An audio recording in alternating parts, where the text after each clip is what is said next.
여러분 안녕하세요. 시감 좋은 영어 학습 아삭 영어입니다. 오늘은 31번을 빠르게 복습하도록 하겠습니다.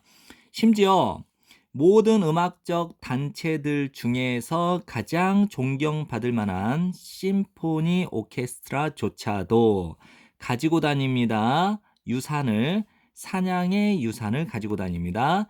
그 오케스트라의 DNA 안에. 다양한 악기들이죠. 오케스트라 안에 있는 다양한 악기들은 추적될 수 있습니다. 그러니까 거슬러 올라가질 수 있습니다. 이러한 원시적인 기원으로, 즉 무엇이냐? 이것은 악기를 가리키죠. 이 악기들의 초기의 형태는 만들어졌대요. 동물로부터. 이 동물을 부연 설명하자면 뿔, 가죽, 내장, 뼈, 즉 동물로부터 만들어지거나 아니면 무기로부터 만들어진 거래요. 근데 이 무기가 무엇이냐? 사용된 무기, 가져오는데 동물을 통제하러 가져오는데 이거는 동물을 통제시키는데 사용된 무기. 다시 한번요.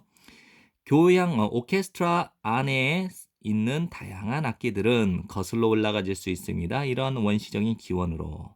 즉, 그 악기들의 초기 형태는 만들어졌다는 거죠. 동물로부터 만들어졌거나 아니면 무기로부터 만들어졌다는 거죠. 근데 사용된 그 동물을 통제하기 위해서 통제하는데 동물을 통제하는데 사용된 무기로부터 만들어졌다.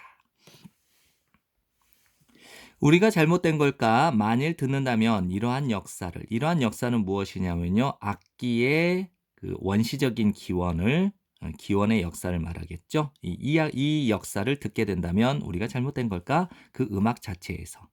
이 음악 자체를 좀 더 부연 설명하는 겁니다. 강력한 공격성이죠. 경외심을 불러일으킬 만한 단호함. 그러한 기념비적인 교향곡들. 뭐뭐로 남아있는 핵심 레파토리. 전 세계를 이끌어가는 오케스트라 이래야 되고요. 전 세계의 주요한 오케스트라의 주요한 핵심 레파토리로 남아있는 그러한 기념비적인 교향곡들의 강력한 공격성과 경외심을 불러일으킬 만한 단호함 이 속에서 이걸 이제 음악 그 자체라고 보는 거죠. 이 음악 그 자체에서 이러한 역사, 이 악기의 원시적인 기원에 대한 이 역사를 듣게 된다면 우리가 잘못하는 걸까? 들으면서 베토벤, 브람스, 말러, 브루크너, 베를리오즈, 차이콥스키, 쇼스타코비치 그리고 다른 위대한 작곡가들의 곡을 들으면서 나는 쉽게 떠올릴 수 있다. 사람들의 무리, 밴드의 이미지를 쉽게 떠올릴 수 있다. 근데 이 사람들이 어떤 사람들이냐?